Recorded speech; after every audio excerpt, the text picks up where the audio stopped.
What's going on, everyone? Welcome back to Real Reds Talk, an authentic football fan channel made in Manchester.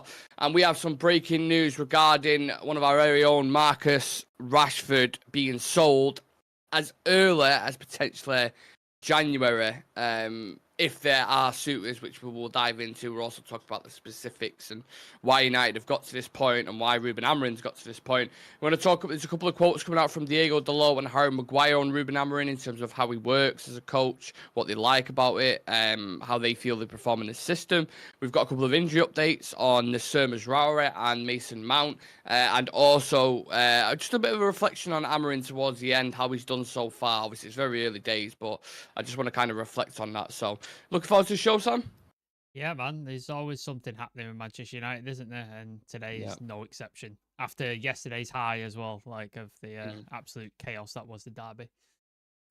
There's always something happening, but not quite in this magnitude. This is quite a big story in it, all things considered. I mean, Jamie Jackson put a couple of bits out before. He's obviously always in the Manchester United press conferences. You would think he's got relatively decent links, saying that Marcus Rashford has been put up for sale. Man United are ready to sell him in January. Ruben Amorim has decided he needs to leave. The feeling at the club is that Rashford's time is up. Man United would countenance, is that the right word? Countenance? I think it's like they would not regretfully, they would sort of hesitate. They would begrudgingly accept a lower price, I think. Yeah, so you want a cut price offer for Rashford. A move in January would be ideal, though his salary of £365,000 a week means only a few clubs could afford him. That's quite a heavy wage bill. So Jim Ratcliffe's view is that previous managers have attempted a revolution, but were hampered by a lack of support, and is determined there will be alignment from top to bottom on the matter. Thoughts on this, Sam? It's not like a surprise in terms of maybe moving him on, but maybe the club are not like kind of putting it out there, getting the feelers out there is quite a surprise. Well, we've said for how many years, like, certain players need to go. There needs to be a clear out, needs to be this. And then we kind of had one when we had that year where Pogba went, Mata went, Matic, Cavani, Lingard. And we thought, okay, that's good. We've got to clear out. But then it's clear there's still some players who standards are not being reached. Effort is not being reached. They put effort in when it suits them. And then other times when it doesn't, they don't do it. There's been a lot of stuff around. He had like there's this thing in American sports of contract years. When your contract's up for your renewal, you put in a really good season to get a big contract, and then once you get that big 5-year deal, you just sort of go, "I'm good now." And there's rumors that that's what it was with Rashford, because he had that really good year, did he, under Ten Hag? Gets the brand new bumper contract, and then since then we've not seen anything from him. So I think the fan sentiment against Rashford has turned against him in the last couple of years. I think during lockdown, it was right behind him on it, because he was getting a lot of flack for the stuff he was doing against the government with the kids' meals and stuff like that, and everybody got rightly behind him. But I think since then, it's slowly turned away because of what he's doing on the pitch, or what he's not doing on the pitch, like working hard, scoring goals, tracking back, all the stuff that is it. And I think we've said it multiple times on this channel. If you're not scoring goals, you need to work your ass off on the pitch. And he's doing neither. And I think fans are just not willing to accept that anymore, especially when you said he's on 365k a week. So I think it was coming. I just didn't think Ineos would have the balls to sort of go, yeah, we don't care, even if we sell him at a cut price. We just want him out of the club because he's clearly an issue. Amorim clearly has an issue with his effort or whatever it is he mentioned. I know he said clothing, the way you interact with teammates, the way you eat, all that sort of stuff, all that different stuff. He clearly has an issue there. And I think they said Garnacho is salvageable because he's young, but because Rashford is 27, it's never going to change. I think it's time to go. Yeah, that's what worries me. That like the conversation with Marcus still around like kind of unlocking him, and it's like too late. Isn't it? How far are you going to say that when he's 30, when he's on the decline? Quite literally, there is no one locking him then, whether it's from a physical point Jesse or Lingard, a mental point. Isn't it? It's Jesse Lingard again. Yeah. I think he's much more talented than Jesse Lingard. Well, it's the same thing. We kept waiting for Jesse Lingard. Okay, this is going to be it. This is going to be it. And he just never did. He never did. And they never build on it. That's the difficult thing. And the contract, I mean, this is just another one where it's... we've shot ourselves in the foot again. Like, how many times do we do this? So many times. give honestly. players massive deals and then go, Yeah, oh, we can't sell them. Oh yeah, I wonder why, because nobody wants to pay yeah. 365k a week. Only Yeah. us. And Melissa Reddy mentioned this, obviously the correspondent for Sky, who's also in the United press conference, is saying, as it stands, there are no suitors for Marcus Rashford due Shocking. to his off-pitch behaviour, form, and mega salary.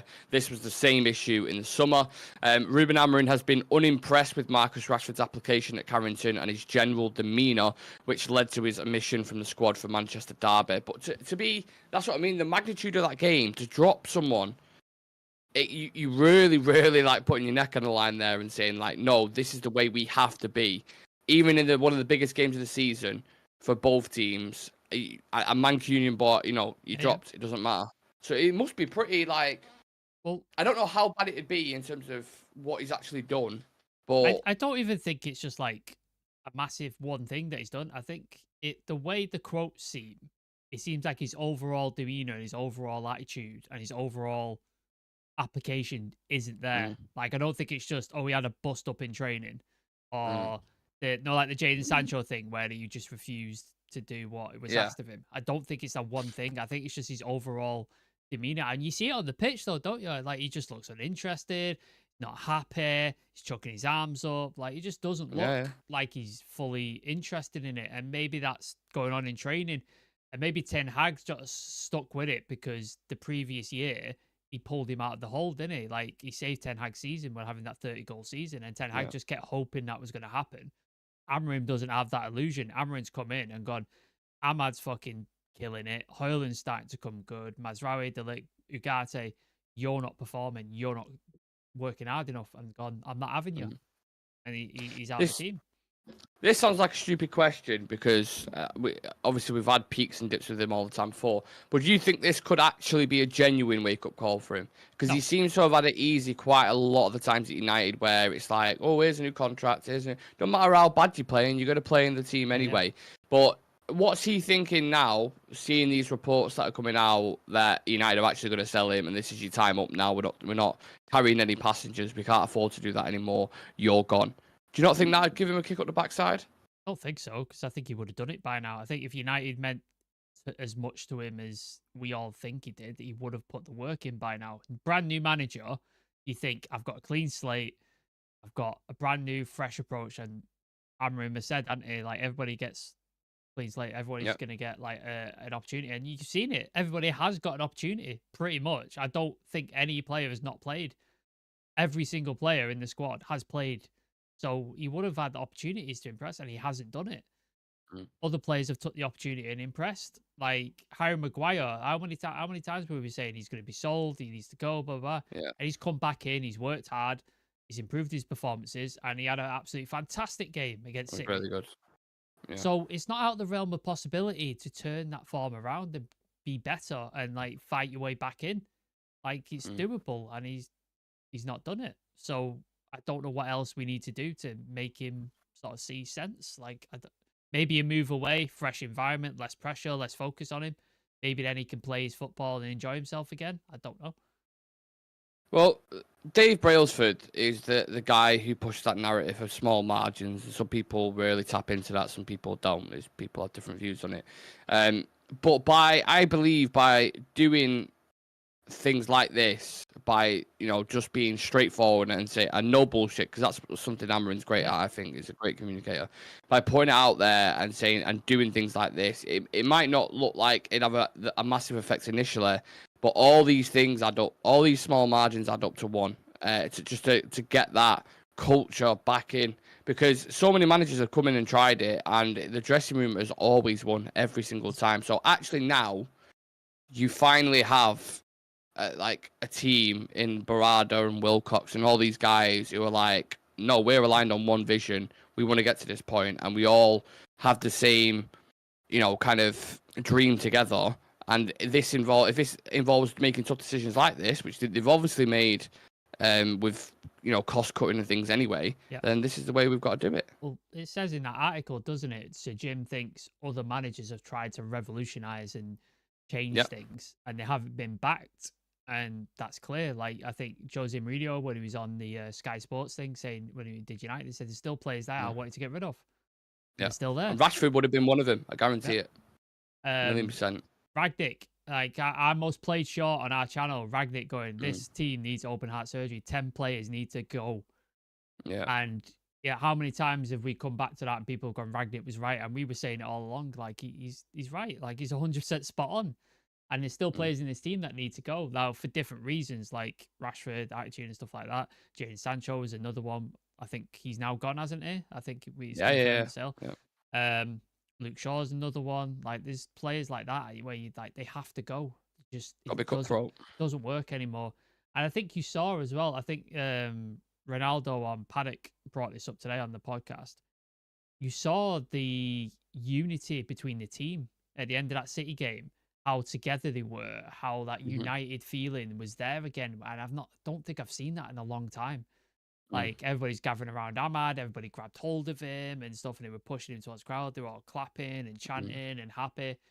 I've not seen that for a bit, man. And it is really funny, isn't it, when you remove like sort of two elements just out of the team, like two energy sapping people in Garnacho and Rashford. And it just changes the whole dynamic, doesn't it? It changes the whole team environment. And when you have those people in, it drags other people down. I think Jadon Sancho was one of those.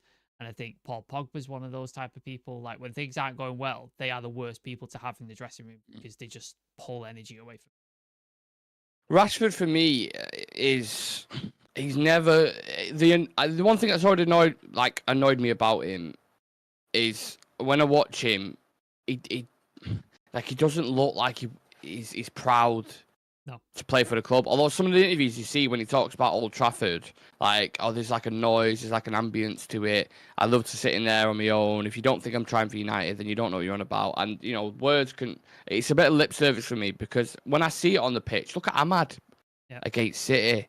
How hard he's grafting to win. Like, how many times he's done that against Pauk, done it against Everton. His off-the-ball application is second to none. Look at Ugarte. He's been here for 5 minutes. And he fucking gets it already. Yeah, you understand? Like, he was fucking everywhere at that derby. Everywhere. Getting about, fighting for balls. You know, when the Leacher pass goes over to Ahmad, you notice Ugarte goes like that. Third put it man, over the top. He goes, put it over the top. Like, he fucking gets it. And he's been here for 5 minutes. Like, not only just that though, the pressing structure is much better because when you have passengers actually in the team, when you're trying to press as a unit and Rashford's maybe dropped off 10% and he's not going forward as much as it breaks down the whole link of that, and you can see it. And yesterday I thought it was the first time in a long time the pressing structure was much better, the build up was much better, they played together much better as a team, and I don't think it's any coincidence having players like that out of the team. Just for me personally. When one player doesn't press as well, sometimes other players go, well, he's not pressing, so why do I have to press? Do you know what I mean? But if they look around and go, oh, he's pressing, everybody's pressing, I'm like, oh, I need to. And that's what Liverpool do at Anfield. Like, collectively, dog you down, mate. Like, they will hunt you down as a pack. We don't do it in packs. We do it in singular players quite a lot of the time. And that was a big difference for me in the derby. Right, let's go to the comments then and see what everyone's saying. Charlie Malman saying, let's see if they can sell the impossible player to sell. Well, that's the biggest question mark in it, trying to get buyers. Because who's going to take a gamble on him at the moment, Sam? Who's going to pay his wages is the big issue, isn't it? Like, somebody might take a gamble on him. I think, I agree with that. The wages, the wages is like, he's going to have to take a wage cut, isn't he? And then what damage would that have to address with him in general? Let's say, I don't know, let's say PSG are one of the teams who obviously have been linked with him before, and they go in for him, and they bring in a guy, even with the wage bill they've got. You know, players at the club have been there for years. In Mark Ineos. They've changed it a little bit, though, haven't they? They've sort of changed model a little bit, PSG. They've sort of not gone for superstars anymore, gone for young, upcoming, bright prospects, haven't they? That's the kind of model they've gone for. So I don't think Rashford fits into that anymore. Well, that's what I'm saying. You're bringing someone in who's a bit, has been Jekyll and Hyde all their career. You just never quite know what you get from him. You've got question marks about off the pitch. You're bringing in, like, right, lads, this is Marcus. He's on £400,000 a week. He's coming into the team, and this is what's going to happen. I think Discord is glitching like fuck at the minute. What? I'll read some comments while that sorts it. Let's have a look. Paul Warby, Mason Mount in A&E with a dodgy knee whilst Martial's miraculous turn of events banging him in Greece. Yeah, that's quite funny. If anyone remembers this, I predicted this. He just doesn't have the mentality as random guy. Are you back? I think so. Yeah, I don't know. yeah, you're good. Discord being You're good. Discord. You're good now. You're good now. Paul Wobbe, we keep players for years at United. Always said it. We're always too adoring, maybe to a fault. By the way, how good was yesterday? Oh, mate, I've been watching the goal on repeat. Absolutely on repeat. Random guy, he is slightly lagging. Yeah, I think it's sorted now. Apologies. I think, yeah, we're back. Everybody's saying you're back. You're back. Cool. Right, we're back now. I'm back. Yeah. I am back. Yeah, I don't know. Discord just it pisses me off sometimes. Chiva in the chat, pick up to Chiva saying, I think MLS is a great destination for Rashford. We can get a good deal for him. Plus, with his status, he can command a huge wage. I don't think Marcus, and people might disagree with me on this, I don't think he'll go to Saudi or MLS at this point in his career. I think in his head, he thinks he's better than that. I can't see it happening personally. Like Ivan Toney did it, I get it. Yeah. But Ivan Toney, slightly different situation in terms of wage, what he was on at Brentford, in comparison to what he's on now. Sancho turned down a Saudi move, didn't he? Like when we were trying to sell him, he turned down a Saudi move because he wanted to stay in Europe, and you'd probably see Rashford doing the same thing. I think so. Maybe into Miami, go play with Messi, David Beckham's club. Might see that. Don't see him going to America at all. I really don't see it. He'll want to stay in Europe, if anything. Yeah. It'd be weird for him. I don't think he wants to leave United.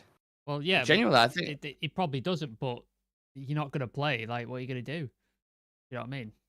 I think it could turn into a bit of a sour situation, to be honest with you, because I think he's so United, culture. Like, he in his head, I don't think I think he wants to end his career at United. But it's untenable at the minute, isn't it? Like, you can't continue with this. And to be honest, I can't be asked with the headaches that come with it as well. Every single season we're talking about him, aren't we? This is like the Sancho situation again, isn't it? Do you remember? It was just like every season there was something, or there was a difficulty, and like then he went on loan, and then he was away for 4 months getting his head right. And it's going to become one of those situations where every year we're just going to be like, why is this guy not going for the club? Why is he still here? Why is he there? And it's our own fault because we gave him the contract, so it's our own fault. It's United's fault. You can't turn around and moan and say, "Oh, well, we're struggling to get players." We're struggling to get players because you're giving them £365,000 a week. Those kind of wages should go to a player like Kevin De Bruyne or Mo Salah. Yeah, the best players in the Premier League show up in big games and they do it year in, year out. Yeah. Rashford's never had that consistency throughout his whole career, ever. So I think it's best for both parties. I'm sure you probably agree as well, and I'm sure there's a lot of people in the chat as well. It's best for both parties if he just goes, man. Just go to Europe, go enjoy your football somewhere. Look at McTominay in Napoli, he's enjoying it. He's loving it. He's killing it.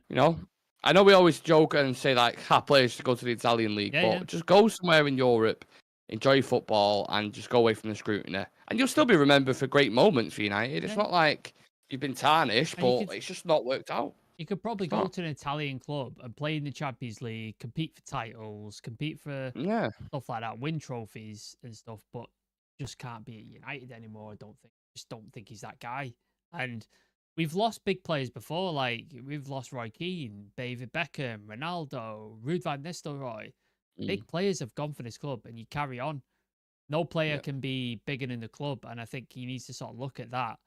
And I think McTominay's a great example. I don't think McTominay, if you asked him, wanted to leave, did he? I think he wanted to stay. No. And I think Ten Hag wanted to keep him, but he's gone to Napoli, and he's killing it, and he's adored by those fans. Like, they chant his name and stuff, and he's scoring goals, and he looks great. Aren't they top of the league, Napoli, as well? Aren't they, absolutely smashing it?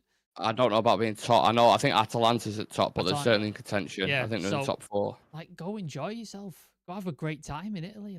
It's good, it's good fashion capital. There's great food, nightlife, all the stuff he's into. Go do that. I don't understand why you wouldn't. Yeah, it's a strange one. I agree with a lot of stuff that's in the comments. Paul Warby saying the PR and transfers at United is terrible. They really need to sort their act out. UTFR, his United career needs to be ended as soon as possible. January would be perfect. A loan to buy with 100% of his wages covered. Shogun State, Carrington all week and trained for major money. Shame on him. Lost his potential looking big contracts. Real Madrid could use with another winger. That's from random guy. We'll trade him. We'll take Rodrigo and you can have him. Yeah. I'll have him. Happily. He wouldn't get in that Napoli team. That's what I mean. Look, it's getting to that point now. The next 6 months is massive for Marcus, so we'll see what happens with that. And obviously, if there are any updates, then we'll go live for it. But I do want to move the conversation on slightly. And Ruben Amorim, Harry Maguire, and Diego Dalot been speaking about Ruben Amorim. Maguire obviously came back into the team against it. It was really, really good the other day, yesterday, should I say. He's saying, I think that you can see we have a good structure, a good style of play. The way he wants us to work, he's tactically very good. He's proven that. He's a winner. We're still pretty new. And then Amorim on the other side of it was saying, Maguire is perfect when you play with the 3 defenders. I think the middle, he is perfect. And the way that the striker that they have in Erling Haaland with the long balls, you need to be really strong, and was so perfect for him. He was immense, wasn't he? Colossal yesterday. All backline, I think, were fantastic. Leacher after like a couple of games where you're like, is he still got it? Does he there? Yeah, I thought he had a fantastic game. I thought De Ligt was great. But yeah, Maguire was phenomenal. I read the stats out on the review yesterday. I can't remember off the top of my head, but it's basically like 100% duels won, 100% tackles won, 5 clearances, block, and different stuff. So yeah, absolutely great. And I think we alluded to this, didn't we? Like, a lot of people still have that Harry Maguire hangover of hate, don't they? Much like for Onana, the same thing. That's a newspaper headline, if you heard it. What was it? A Harry Maguire hangover of hate. Like, because they saw that terrible year where we're all saying, like, he's not good enough and needs to go and stuff. And then they've not changed their mind since, despite seeing performances to the contrary where he's actually been really good. And then we said, in a back 3, Harry Maguire is a fantastic defender. For Leicester, for England, he was like one of their best players. Like, he's great in a back 3, especially in that central position. And I think he proved it. And I think if he is, I would be happy with, I know he's in his final, is he in his final year this year? Yeah. If they extended his deal, I'd be happy with that as like second choice. I was going to ask you about that. Like, what? Choice, like, would you give him a couple-year contract? Yeah, or something, maybe like a 2-year with a +1 if you do well. Yeah, I think that'd be good. I think he's happy to stay as well. From you listen to him talk, he's like, well, hopefully we'll see what happens. Yeah. I think he is, but then it's like, how do you do? If he says, if we offer him a deal, because he's on £200,000 a week now, right? If we say, look, we'll give you a 2-year with a 1-year extension, we're going to drop your wages slightly to 150, 175. How do you feel about that? And he's happy. Yeah, I'm all for it personally. Like, that sort of depth of like Lenny Yoro, Matthijs de Ligt, Harry Maguire, Leacher, and then maybe go out and buy another young centre back or something, like in the mold of like a Diamonde or something like that. Go out and get somebody like that to come in, because I think Lindelof is probably going to go in the summer and he's out of contract. It would have been perfect if we kept hold of Camboala. I think he might have fitted in with there, but he's gone anyway. So yeah, I think that could be interesting if he does stay. But I think he deserves his flowers, man, because I think he's been great. Yeah, I really liked. I thought Haaland did. I know he's been a little bit quiet the past couple of weeks anyway, but he didn't get a sniff out of Maguire. And obviously he has those protection because he has a centre back either side of him. All of them are leaders in their own right. Yep. So you could see how they was coming together. All been captain at some point. Yeah. I was impressed with it, man. Aerial duels, ground duels, the long balls. Because in Amorim's system, we speak about it all the time. The wing backs designed to stretch play. A lot of the play central, a lot of the focus central. Maguire on the ball can just ping it left, right, and he's really comfortable at doing that.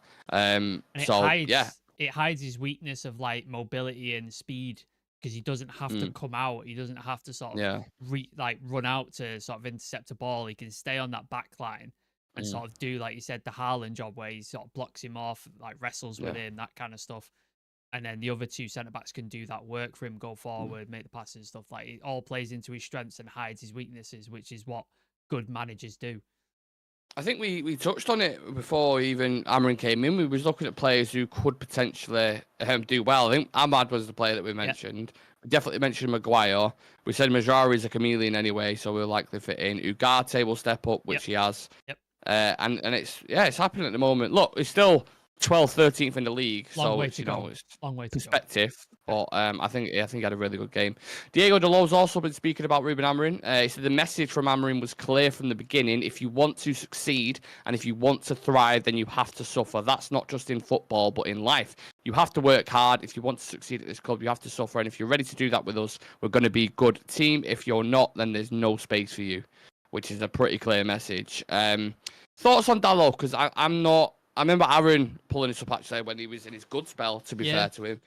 And he was saying, I'm not convinced by him. And the more I watch him, the more I'm like, he's marking on corners. His kind of concentration levels at times, the mistakes that he makes. The jury's still out on Dallo at the moment, isn't it? His crossing was really poor as well in the derby. Yeah. Like, he'd get 1v1, wouldn't he, against Walker, and you'd be like, go on. And then it just give us miles over or just not reach the player. So I was like, that was doing my head in. Yeah, this season he hasn't been convincing at all. Like, I've not thought any game where he's played where I've gone, he's been fantastic. Whereas, is it last season or season 4? He just had like a spell of like 20 games, didn't he, where he was like phenomenal. Yeah. And I'm like, can we get that form back, please? Because we need that. Like, we definitely need that. But if he carries on this season, he's a woody on that.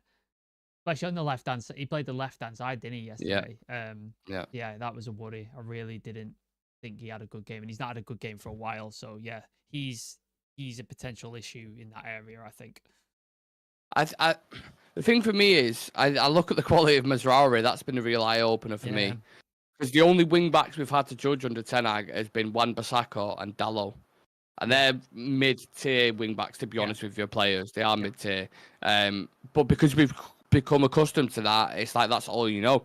Now Mazraoui's come in, you're like, I want another fucking player like that. I want someone else that quality who can play at left wing back. Versatile, can play different positions, leader, knows what, like, can adapt to different systems, different sort of things and stuff like that. Yeah, is there another Mazraoui who can steal off Bayern Munich for 15 million? I hope he's got get like a long lost twin, somewhere. That'd be great. Just somebody who's a clone of like Mazraoui. That'd be fantastic. Just an update on Maz. Early indications, Mazraoui is good, so it's nothing too serious. He should be available at the next game against Tottenham. If not, he'll certainly be available at the weekend. Further investigation needed for Mason Mount.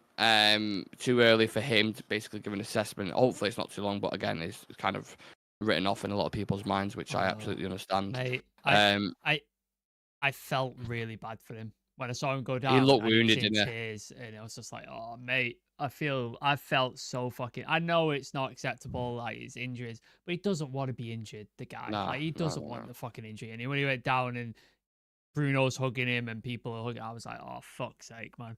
I just felt so bad for him, like really bad for him. Yeah, big question marks over him. But if Maz is good, that's very, very important. He's a massive player for us. I think Amrin will probably rotate against Spurs. I'd imagine. Maybe see Malacia come in. Yeah. I'd imagine. Another one who will probably come in. I'd imagine he'll rotate. And God knows what sort of Spurs we're going to get, because I don't know. That could be a fun game, couldn't it, on Thursday? They battered Southampton 5-0, but then they got absolutely twatted by. Like, I don't understand what the Spurs team is. I really don't. No. Let's the last couple of minutes, and I'll read out some comments as well. But let's just a bit of a reflection on Amrin so far, Sam. First 7 games, 4 wins, 1 draw, 2 losses, 14 goals scored, 10 goals conceded. What do you reckon? How do you feel he's got on so far? What do you like? What do you dislike potentially, if anything?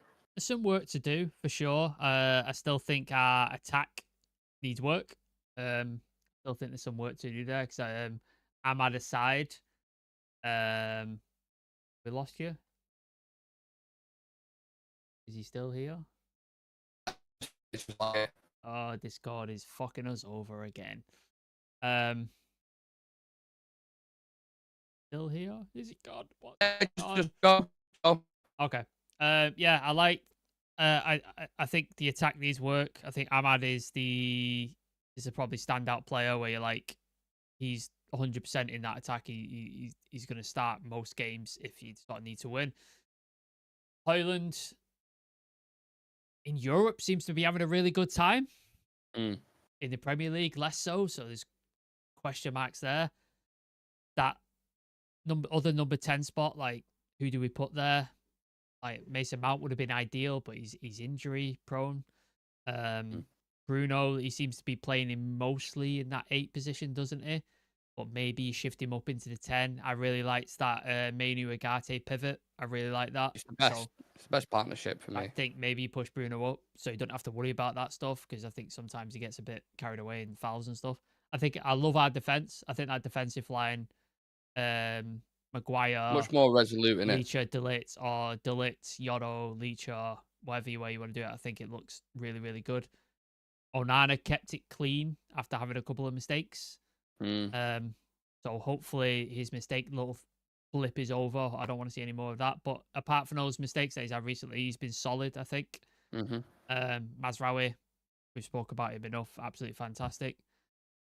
I think, the problem areas are the attack and that left or right hand side, depending where you want to put Mazraoui, full back area. I think they're the issues that we need to sort of look at and go, how do we get more from this attack and get more goals?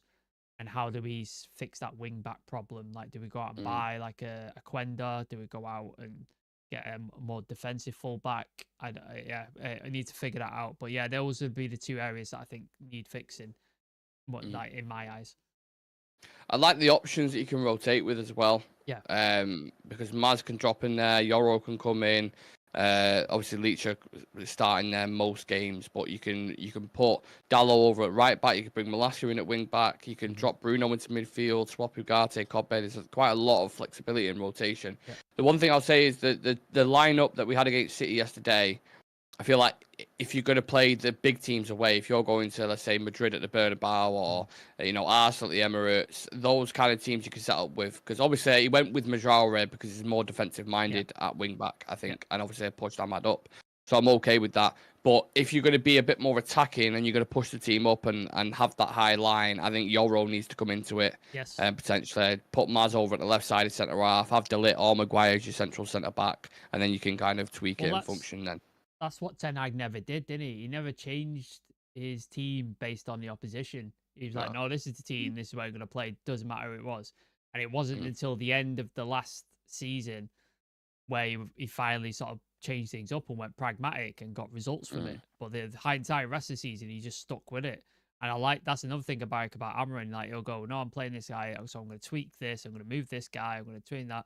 Like, Ahmad's been like a solid wing back for us for the most of the season under Amrin, and he got switched into the 10 and had an absolutely stormer of a game. And that's like the adaptability, and we need more players like that who can shift positions and have fantastic games. Doesn't matter where they play.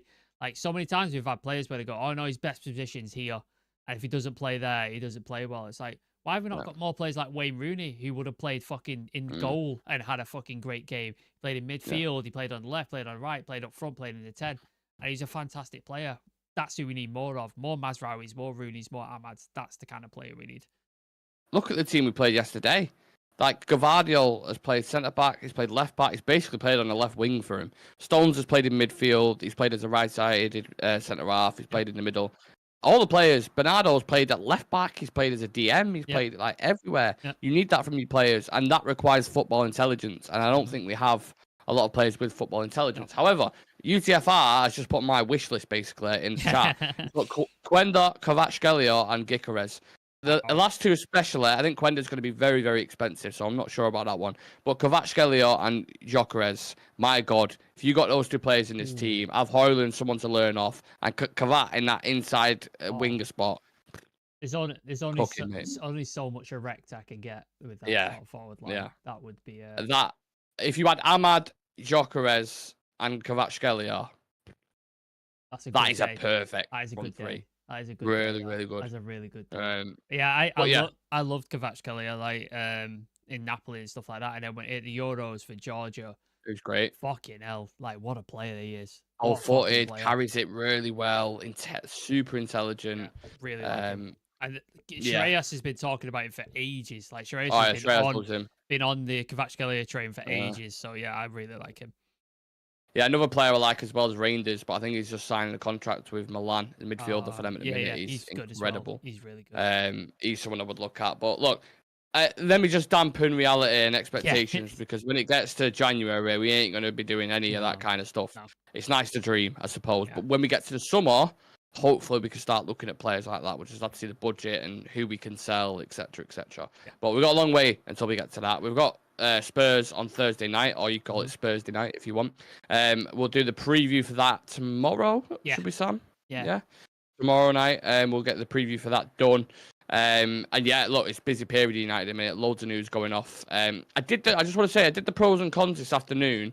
I did not realise, because no one mentioned it in the chat, the audio's just been cutting out. So I'm sat there saying, like, why is people not interacting? It's just been cutting out throughout the full thing, and I didn't know. So apologies about that. I will sort out the audio issue. Technical issues happen. Yeah. Podcast all the time. But yeah, I'll be back tomorrow, 12 o'clock news show. We'll have the preview with Spurs. We've got Premier League predictions coming up soon as well. And yeah, loads of stuff. So stay locked in. Subscribe to the channel. We are getting so close to 10k. Less than 800 now until we hit the 10k mark. 9267. So we're getting there. We're getting there. Yeah, I appreciate every single one of you as well who tune in every day and take time out of your day as well. So enjoy the rest of your day. I'm heading off to work. Sam's heading off to probably make a cup of tea, I'd imagine. And yeah, we'll speak to you in the next one. See you in a bit. Peace.